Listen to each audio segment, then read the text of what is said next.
I grew up in a little town in Sweden.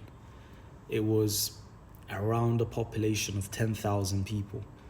And when I was 8 years old, my family moved to the UK, to a big city.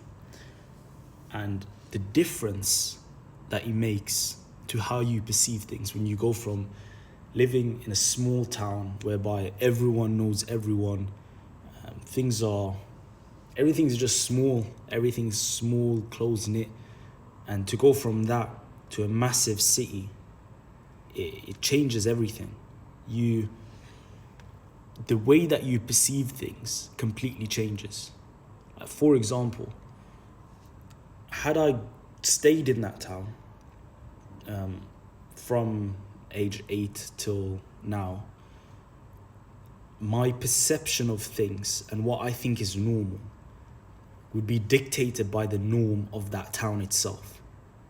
So if having a nice Volvo car is the pinnacle of wealth, and attending the local university in the neighboring town is like the pinnacle of education, then that's what my perception would be.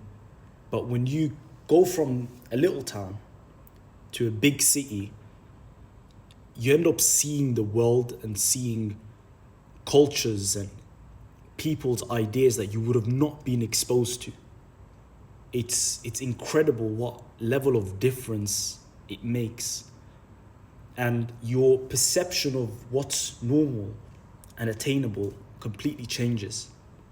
Like there's one, like being, for example, rich in a small town in Sweden versus being rich in London is a million miles apart. It's two completely different worlds. And if your focus is on trying to develop yourself, changing your environment is probably one of the biggest things that you could do in order to accelerate that progress. And another amazing thing about living in a big city is that the number of different people that you can meet and the different communities that you can be part of.